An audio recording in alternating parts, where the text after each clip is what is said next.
Welcome to the course inorganic made easy. ये एक ऐसा कोर्स है जो कि हम क्लास 11 क्लास 12 के स्टूडेंट्स के लिए जो कि जेई और नीट की प्रिपरेशन कर रहे हैं उसके लिए ही स्पेशली डाल रहे हैं। ये एक ऐसा कोर्स है जो कि आपकी इनऑर्गेनिक केमिस्ट्री की स्टडी को बहुत आसान बना देगा और बहुत स्कोरिंग बना देगा। हम यहाँ पे सिर्फ वो टॉपिक्स ही डिस्कस कर रहे हैं जो कि एग्जामिनेशन में बहुत फ्रिक्वेंटली पूछे जाते हैं और बच्चों को याद करना मुश्किल होता है। सबको इनऑर्गेनिक केमिस्ट्री डिफिकल्ट लगती है और हम यहाँ पे स्पेसिफिकली ये कोर्स सिर्फ इसलिए बना रहे हैं कि आपको ये स्टडी बहुत बहुत आसान लगे। अब इस सीरीज में हम कुछ लेक्चर्स डाल रहे हैं जिन्हें हीटिंग इफेक्ट्स कहा जाता है। ठीक है, तो हमारे पास बहुत सारे मेटल सॉल्ट्स हैं, बहुत सारे एसिड्स हैं जिनको हीट करने पे क्या प्रोडक्ट फॉर्म होता है हम उसे स्टडी कर रहे हैं। काफी सारे हम लेक्चर्स ऑलरेडी इस लेक्चर को अपलोड करने से पहले डाल चुके हैं। आज के इस लेक्चर में हम स्टडी करने वाले हैं हीटिंग इफेक्ट्स ऑन ऑक्साइड्स। तो वेरियस मेटल ऑक्साइड्स को हम हीट करेंगे तो क्या प्रोडक्ट फॉर्म होगा, आप उसे कैसे याद रखेंगे, हम यहाँ पे आपको बहुत आसान ट्रिक्स के साथ बताने वाले हैं। इसके साथ अगर आप इस प्लेलिस्ट इनऑर्गेनिक मेड इजी को देखोगे तो यहाँ पे आपको और भी बहुत सारे लेक्चर्स थर्मल डिकम्पोजिशन रिएक्शंस या हीटिंग इफेक्ट्स के नाम पे मिल जाएंगे। उनमें हमने स्टडी किया है metal carbonates, metal hydroxides, metal bicarbonates, ammonium salts and so on. काफी सारे ये लेक्चर्स हमने अपलोड किए हैं। हम एक सेपरेट प्लेलिस्ट भी बना रहे हैं इन थर्मल डिकम्पोजिशन रिएक्शंस की।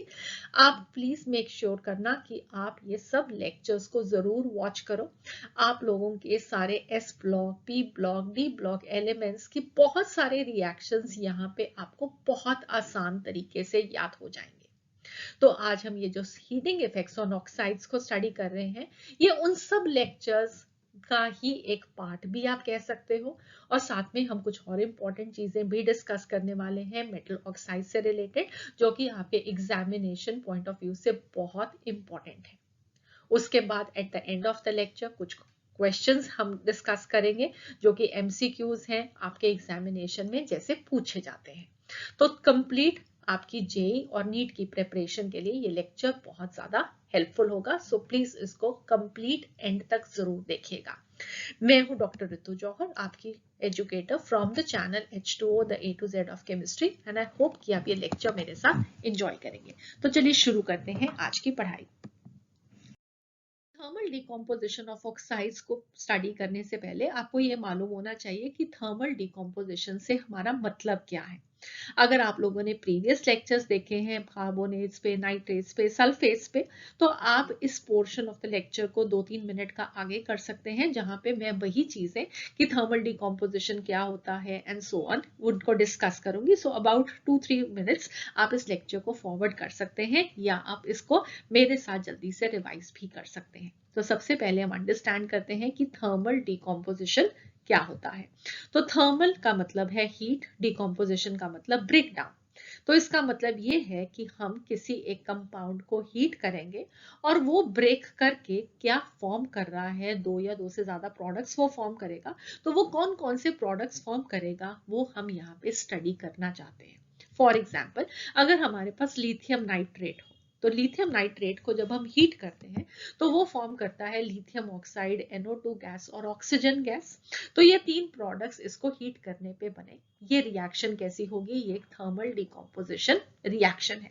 तो यहाँ पे मोस्ट इंपॉर्टेंटली आप देखोगे क्या कि एक ही रिएक्टेंट है, एक रिएक्टेंट है और हम उसे हीट करके डिफरेंट प्रोडक्ट्स फॉर्म कर रहे हैं। इसका मतलब एक और चीज है कि ये जो सब थर्मल डिकम्पोजिशन रिएक्शंस होंगी ये एंडोथर्मिक रिएक्शंस होंगी। क्यों हमें ये एंडोथर्मिक रिएक्शंस होंगी, वो इसलिए क्योंकि हमारे पास एक कंपाउंड है, हमें उसे ब्रेक करना है डिफरेंट छोटे छोटे कंपाउंड्स में। ठीक है, तो इसका मतलब है कि इन एटम्स के बीच में जो बॉन्ड्स प्रेजेंट है हमें उन्हें ब्रेक करना है और उनको ब्रेक करने के लिए हमें कुछ एनर्जी प्रोवाइड करनी पड़ेगी, सप्लाई करनी पड़ेगी।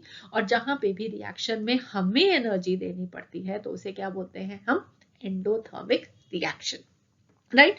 और यहाँ पे क्योंकि ये थर्मल डिकम्पोजिशन रिएक्शन है तो energy will be supplied in the form of heat, इसलिए ये बन जाएगी थर्मल डिकम्पोजिशन रिएक्शंस। अब थर्मल डिकम्पोजिशन ऑफ ऑक्साइड्स को स्टडी करने के लिए हम किसके ऑक्साइड्स को स्टडी कर रहे हैं? हम वेरियस मेटल ऑक्साइड्स को स्टडी कर रहे हैं। हमारे पास बहुत सारे मेटल्स हैं, एस ब्लॉक में भी मेटल्स हैं, पी ब्लॉक में भी लोअर डाउन द ग्रुप अगर हम जाते हैं तो मेटल्स होते हैं, और अगर हम डी ब्लॉक में देखें तो वहां पे भी मेटल्स हैं, और इन सबको आपको स्टडी करना है। तो आपकी इस स्टडी को आसान बनाने के लिए हमने क्या किया है, हमने मेटल्स को 3 क्लासेस में डिवाइड कर दिया है, क्लास 1, क्लास 2 एंड क्लास 3। तो जितने भी मेटल्स हैं हमारे, हम वो इन 3 क्लासेस में पुट करेंगे, और इन 3 क्लासेस के मेटल ऑक्साइड्स क्या प्रोडक्ट बनाएंगे वो मैं आपको बता दूंगी, और आपका काम हो जाएगा। आपको हर एक मेटल के ऑक्साइड से क्या प्रोडक्ट फॉर्म होता है वो याद नहीं करना होगा, सिर्फ इन 3 क्लासेस में कौन कौन से मेटल्स हैं ये याद रखना है, और 3 क्लासेस के इन अकॉर्डेंस हमें क्या ऑक्साइड्स के थर्मल प्रोडक्ट्स मिलेंगे वो आपको याद करना है। इन्हीं 3 क्लासेस के बेसिस पे ही हमने पिछले लेक्चर्स में carbonates, bicarbonates, hydroxide, nitrates, sulphates की थर्मल डिकम्पोजिशन रिएक्शंस को भी स्टडी किया है। तो अगर आपने ये 3 क्लासेस को एक बार ही सीख लिया तो बाकी सब में सिर्फ आपको प्रोडक्ट्स ही याद करने हैं, इसलिए ये रिएक्शंस आपके लिए बहुत बहुत आसान बन जाती हैं। अब क्लास 1 में कौन से मेटल्स हैं? सारे ग्रुप 1 के मेटल्स एक्सेप्ट लिथियम। तो ग्रुप 1 के मेटल्स कौन से होते हैं? Alkali metals, lithium, sodium, potassium, rubidium, caesium. यहाँ पे लिथियम को छोड़ के बाकी के चारों अल्कली मेटल्स, फ्रांशियम को हम यहाँ पे इंक्लूड नहीं करते क्योंकि वो रेडियो एक्टिव है, तो बाकी के 4 alkali metals that is sodium, potassium, rubidium, caesium, वो फॉर्म करेंगे ग्रुप 1 के मेटल्स, अल्कली मेटल्स, और उन्हें हम पुट करेंगे क्लास 1 में। ठीक है, तो लिथियम को छोड़ के बाकी सब ग्रुप 1 के मेटल्स क्लास 1 है। क्लास 2 के जो मेटल्स हैं उसमें एक तो लिथियम आ जाएगा जो हमने क्लास 1 में नहीं रखा। ग्रुप 2 के एलिमेंट्स तो हमारे एस ब्लॉक के एलिमेंट्स में से लिथियम और ग्रुप 2 के एलिमेंट्स सब क्लास 2 में आ जाएंगे। डी ब्लॉक के एलिमेंट्स में या आप देख सकते हो यहाँ पे जिंक है, कॉपर है, डी ब्लॉक एलिमेंट्स हैं वो हमने यहाँ पे पुट किए हैं। पी ब्लॉक में जितने भी मेटल्स हैं आपके पास लेड है, देन आपके पास टिन है, बिस्मिथ है, तो जितने भी लोअर डाउन द सीरीज हम जाते ग्रुप जाते हैं तो नॉन मेटल से मेटालिक बिहेवियर आता है, तो जितने भी मेटल्स हैं वो सब ग्रुप 2 में है। और क्लास 3 में कौन से मेटल्स हैं? क्लास 3 में हमारे पास है सिल्वर और मरकरी। ऑलराइट, तो सिल्वर और मरकरी क्लास 3 है। क्लास 1 में हमारे पास अल्कली मेटल्स एक्सेप्ट लिथियम है, और उसके अलावा जितने भी मेटल्स हैं, कोई भी आपको मेटल आ जाए उसके लिए आपको उसको किस में पुट करना है? क्लास 2 में पुट करना है। एक इंपॉर्टेंट चीज एक्स्ट्रा जो याद रखनी है वो ये है कि मरकरी और सिल्वर के नीचे अगर आप रिएक्टिविटी सीरीज देखोगे तो उसमें गोल्ड और प्लैटिनम होता है जो कि नोबल मेटल्स हैं, राइट। तो उनको हमने किसी भी क्लास में पुट नहीं किया है। उनके लिए जो भी रिएक्शंस होंगी वो आप सेपरेटली याद कर सकते हो, जहां जहां पे भी वो सॉल्ट्स फॉर्म करेंगे, और असेंशली जहां पे भी वो सॉल्ट्स फॉर्म करते हैं वो सिल्वर और मरकरी जैसे ही बिहेव करेंगे। ठीक है, मगर जहां हम उसको डिस्कस नहीं कर रहे हैं, you can just forget gold and platinum. Silver और मरकरी क्लास 3, क्लास 1 में ग्रुप 1 के मेटल्स एक्सेप्ट लिथियम, और बाकी के सब मेटल्स, सारे के सारे मेटल्स क्लास 2 में आ जाएंगे, राइट। अब इसको हम कैसे याद रखें 3 क्लासेस में? उसके लिए एक बहुत आसान तरीका है। आसान तरीका क्या है? एक्टिविटी सीरीज मेटल्स की। अगर आपको अपनी क्लास 10th में याद की हुई एक्टिविटी सीरीज आती है तो वेल आपका काम हो गया। कैसे हो गया? वेल ये है हमारे पास वो एक्टिविटी सीरीज जो कि हमने क्लास 10th में सीखी थी। इसमें बहुत सारे मेटल्स अभी ऐड भी होंगे जब आप क्लास 11th में आते हो, बट मैं उस बेसिक सीरीज पे ही जा रही हूँ क्योंकि मेरा काम यहीं से हो जाता है। ऑलराइट, तो आप सबसे पहले ऊपर यहाँ पे देख सकते हो कि पोटेशियम और सोडियम है, इसको हम पुट करेंगे क्लास 1 में। ठीक है, तो क्लास 1 में क्या थे? अल्कली मेटल्स थे एक्सेप्ट लिथियम। तो आपको यही याद रखना है कि ऊपर के दो कौन है? अल्कली मेटल्स हैं, तो सारे के सारे alkali metals accept lithium class 1 में हो गए। नीचे जगह 2 पे चले जाओ, मरकरी और सिल्वर है, ये क्लास 3 के हो गए, और बीच में जो बाकी सब मेटल्स हैं वो क्लास 2 के मेटल्स हैं। अब इस एक्टिविटी सीरीज को याद करने के लिए मैंने यहाँ पे एक निमोनिक भी लिखा है। अगर आपने कोई अपने हिसाब से निमोनिक याद किया है तब उसको याद कर लीजिए, मगर ये अगर आपको आता है तो आपको ये 3 क्लासेस भी अब साथ में याद हो गई। और इसकी ऑक्साइड्स के रिलेशन में एक बहुत ज्यादा इंपॉर्टेंस भी है, और वो इंपॉर्टेंस ये है कि जैसे हम इस एक्टिविटी सीरीज में नीचे जाते हैं, affinity of the metals for oxygen decreases. अब इसका सिग्निफिकेंस क्या है वो मैं आपको समझाऊंगी, और उससे आपको ये थर्मल डिकम्पोजिशन ऑफ ऑक्साइड्स भी हमेशा याद रहेंगे। तो सबसे पहले हमारे पास क्लास 1 के मेटल ऑक्साइड्स हैं, इसका मतलब है कि ग्रुप 1 के मेटल्स के ऑक्साइड्स एक्सेप्ट लिथियम ऑक्साइड। ठीक है, तो ये सारे जो मेटल ऑक्साइड्स हैं ग्रुप 1 के मेटल्स के, वो थर्मली स्टेबल होते हैं हीट को। इसका मीनिंग क्या है कि अगर हम इनको हीट करेंगे तो कोई डिकम्पोजिशन नहीं होगी, वो और किसी भी छोटा प्रोडक्ट फॉर्म नहीं करेंगे। हम उन्हें हीट करेंगे तो वो मेल्ट हो जाएंगे, मगर वो डिकम्पोज नहीं होंगे। इसका मतलब ये है कि अगर हमारे पास सोडियम ऑक्साइड है तो डिकम्पोज नहीं करेगा, पोटाशियम ऑक्साइड है डिकम्पोज नहीं करेगा, सिमिलरली रुबीडियम और सीजियम ऑक्साइड भी डिकम्पोज नहीं करेंगे।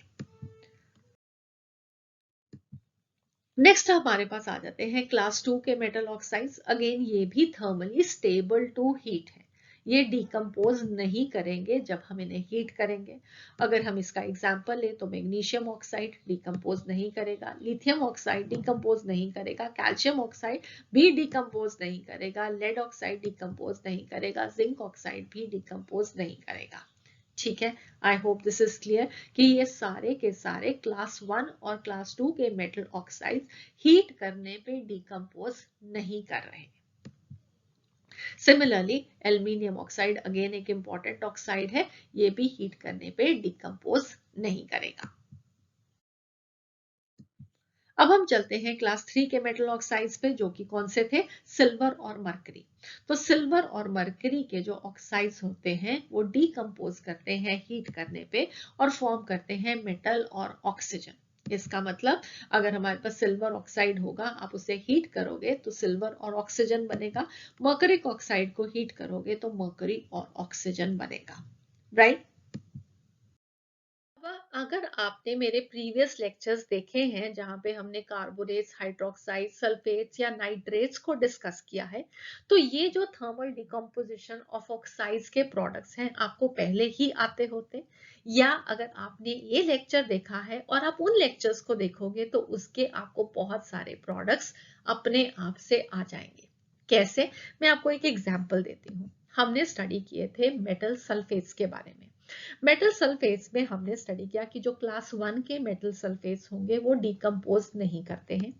क्लास 2 के मेटल सल्फेट्स को जब हम हीट करते हैं तो वो फॉर्म करते हैं मेटल ऑक्साइड और सल्फर ट्राइऑक्साइड, और क्लास 3 के मेटल सल्फेट्स को जब हम हीट करते हैं तो वो फॉर्म करते हैं मेटल ऑक्सीजन और सल्फर ट्राइऑक्साइड। ये जो क्लास 1, क्लास 2, क्लास 3 है वो बिल्कुल सेम वैसे ही है जो कि हमने आज इस लेक्चर में स्टडी किया।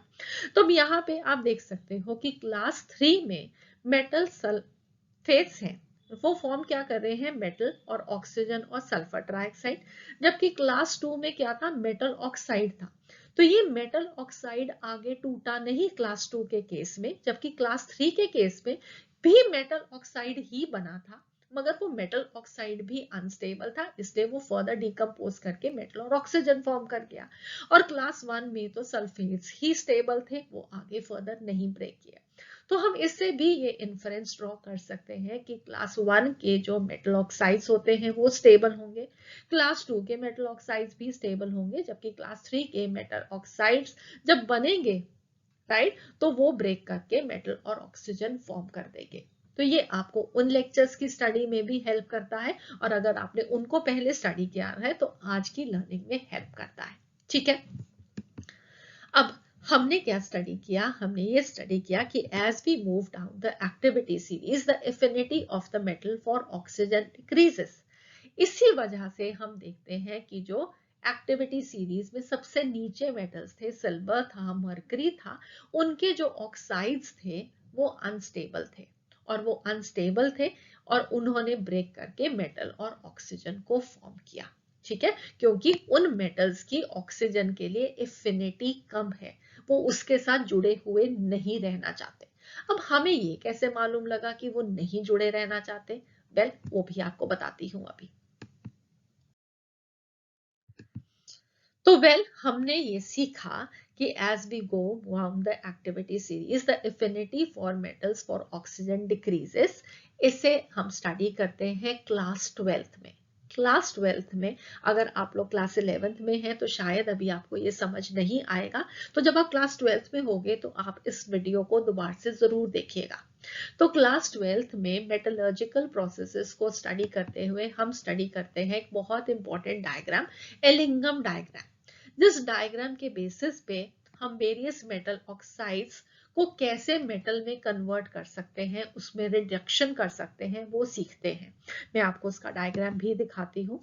अब अगर आप ये डायग्राम देखोगे तो यहाँ पे एलिंगम डायग्राम में on the X axis temperature increase कर रहा है, on the Y axis delta G values increase कर रही है for the formation of metal oxides. ठीक है, तो जैसे आप यहाँ पे देख सकते हो एल्यूमिनियम और ऑक्सीजन कंबाइन करके एल्यूमिनियम ऑक्साइड बना रहे हैं, यहाँ पे जिंक और ऑक्सीजन मिलके जिंक ऑक्साइड बना रहे हैं। तो ये सारे फॉर्मेशन ऑफ ऑक्साइड्स के डेल्टा जी वैल्यूज हैं। अब ये नेगेटिव से पॉजिटिव जा रही है, इसका मतलब क्या हुआ कि जितना हम बाय एक्सिस पे ऊपर जा रहे हैं ये रिएक्शंस उतनी नॉन स्पॉन्टेनियस हो रही हैं, क्योंकि हम ये जानते हैं कि डेल्टा जी की वैल्यू जितनी ज्यादा नेगेटिव होती है उतना वो रिएक्शन ज्यादा फेवरेबल होता है, उतना ज्यादा स्पॉन्टेनियस होता है। इसका मतलब है अगर हम सबसे ऊपर चले जाएं जहां पे आप सिल्वर और ऑक्सीजन कंबाइन करके सिल्वर ऑक्साइड फॉर्म कर रहे हैं और मर्करी और ऑक्सीजन कंबाइन करके मर्करी ऑक्साइड फॉर्म कर रहे हैं, तो इसका मतलब है कि इनकी वैल्यूज बहुत हाई डेल्टा जी वैल्यूज है, पॉजिटिव साइड पे जा रहे हैं। तो इसका मतलब है कि ये रिएक्शन सबसे अनफेवरेबल है, या अगर हम कहें कि ऑपोजिट रिएक्शन जो रिवर्स रिएक्शन होगी कि सिल्वर ऑक्साइड से सिल्वर और ऑक्सीजन बनाना सबसे ज्यादा फेवरेबल हो जाएगा इन सब की कंपैरिजन में। इसीलिए हमें एलिंगम डायग्राम से ये मालूम लगता है कि जो सिल्वर ऑक्साइड है और मर्करी ऑक्साइड है उससे सिल्वर और मर्करी मेटल्स को पाना ज्यादा आसान है। ठीक है, I hope this is clear. और इन मेटल्स की ऑक्सीजन के साथ एफिनिटी कम है। जैसे जैसे हम ऊपर जा रहे हैं इस डायग्राम में हम देख रहे हैं कि मेटल्स की ऑक्सीजन के साथ एफिनिटी कम हो रही है और सिल्वर और मर्करी एक्टिविटी सीरीज जो हमने बनाई थी उसके अकॉर्डिंगली सबसे नीचे थे, और यहाँ पे एलिंगम डायग्राम में आप देख रहे हो ये सबसे ऊपर है। इनका मतलब यही है कि इन मेटल्स की active affinity for oxygen is decreasing. ठीक है, I hope this is clear. ये आपका एलिंगम डायग्राम का छोटा सा रिविजन है। अब ये है हमारे पास थर्मल डिकम्पोजिशन ऑफ ऑक्साइड्स को जनरली 3 क्लासेस में डिवाइड करके वो प्रोडक्ट्स को याद रखना, जो कि बहुत आसान है, कुछ भी डिफिकल्ट नहीं है। बट इसके अलावा आपके जेई और नीट की प्रेपरेशन के लिए कुछ special cases for these metal oxides हैं जो कि आपको याद रखने हैं, जो कि आपके एग्जामिनेशन के लिए इंपॉर्टेंट है। सबसे स्पेशल केस जो कि हम स्टडी करते हैं वो है जिंक ऑक्साइड। अब जिंक ऑक्साइड में जिंक मेटल है, इसका मतलब है वो क्लास 2 का मेटल है। हमने उसके लिए स्टडी किया है कि ये वाले ऑक्साइड्स हीट करने पे डिकम्पोज नहीं करते, मगर जब हम जिंक ऑक्साइड को हीट करते हैं तो हम देखते क्या है, हम देखते हैं कि ये इसका कलर चेंज हो जाता है। जिंक ऑक्साइड एक वाइट कलर का पाउडर है जिसे जब हम हीट करते हैं तो वो येलो कलर में चेंज हो जाता है, मगर वो डिकम्पोज नहीं होता। ठीक है, तो डिकम्पोज नहीं होता आपने सीखा था, मगर कलर चेंज स्पेशल केस है यहाँ पे कि जिंक ऑक्साइड व्हाइट कलर का पाउडर हीट करने पे येलो कलर का हो गया। और इंटरेस्टिंग चीज ये है कि जब ये वापस ठंडा होगा तो फिर से ये येलो कलर व्हाइट कलर पे चेंज कर जाएगा, है ना इंटरेस्टिंग। अगर आप इसको हायर टेम्परेचर्स पे हीट करते भी चाहोगे तो ये सबलाइम कर जाएगा, सॉलिड से डायरेक्टली गैसियस फॉर्म में कन्वर्ट होगा, मगर डिकम्पोज नहीं होगा। ठीक है, तो ये आपको इसके लिए इंपॉर्टेंटली याद रखना है। अब ये ऐसा क्यों होता है ये भी अंडरस्टैंड करना जरूरी है।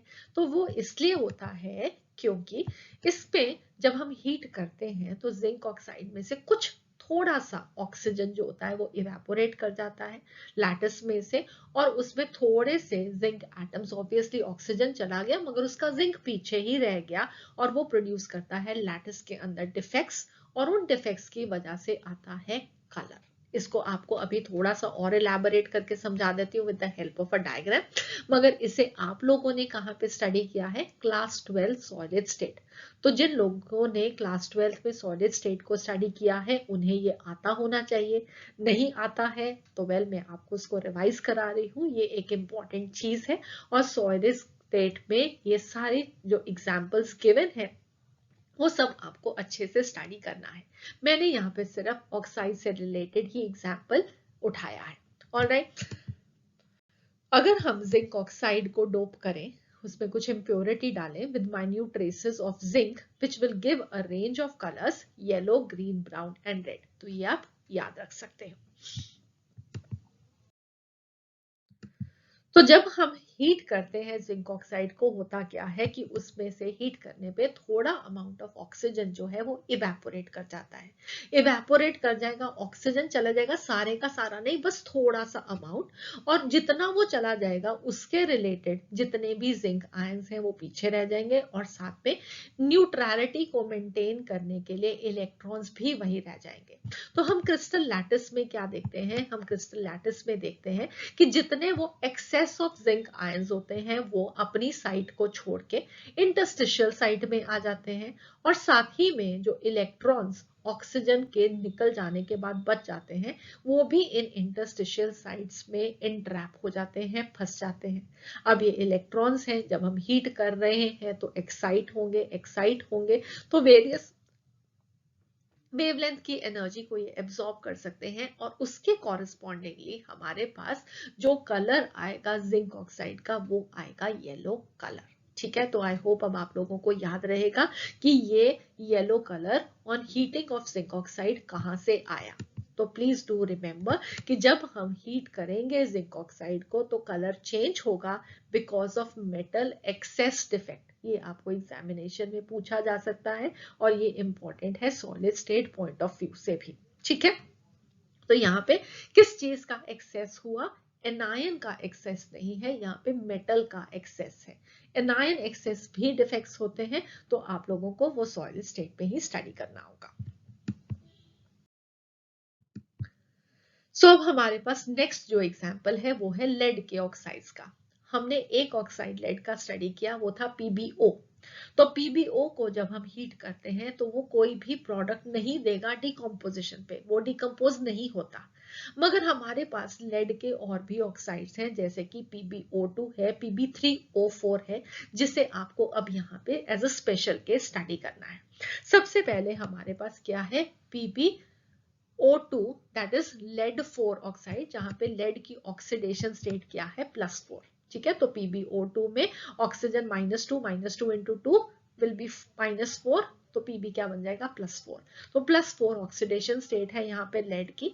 ये जो लेड 4 ऑक्साइड है ये अनस्टेबल होता है थर्मली, जब हम इसे हीट करते हैं तो वो फॉर्म करता है PbO, और साथ में ऑक्सीजन रिलीज होता है।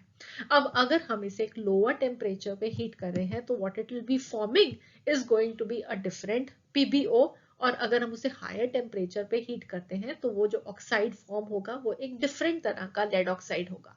होंगे दोनों ही lead oxides, please do remember, मगर उनका कलर डिफरेंट होगा। लोअर टेम्परेचर पे जो PbO बनेगा that is will be yellow in colour, higher temperature पे जो PbO बनेगा that will be red in colour. Yellow वाले को हम बोलते हैं मेसिकॉट, रेड वाले को हम बोलते हैं लिथार्ज। दोनों मेसिकॉट और लिथार्ज का केमिकल फॉर्मूला क्या होगा? PbO।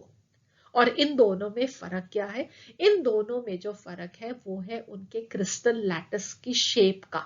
ठीक है, मैसिकॉट की जो क्रिस्टल लैटिस की शेप होती है दैट इज ऑर्थोरोम्बिक, और लिथार्ज के जो क्रिस्टल लैटिस की शेप होती है दैट इज टेट्रागोनल। अगेन आपके सॉलिड स्टेट से रिलेटेड कंसेप्ट है। ठीक है, इसीलिए इंपॉर्टेंट है। तो आपको क्या याद रखना है कि यहाँ पे PbO at a lower temperature is yellow in colour, PbO at a higher temperature is red in color, और दोनों में जो difference है that is because of a difference in their crystal lattice structure. Zinc oxide के case में yellow और white में फर्क क्या था? मेटल एक्सेस डिफेक्ट का। यहाँ पे फर्क क्या है? क्रिस्टल लैटिस के स्ट्रक्चर का। ठीक है, अब हमारे पास लेड 2 ऑक्साइड, लेड 2 ऑक्साइड का मतलब क्या हो गया? PbO। जब हम PbO को हीट करते हैं to a temperature of 450 to 480 degree Celsius, तो वो ऑक्सीजन के साथ कंबाइन करके Pb3O4 फॉर्म करता है।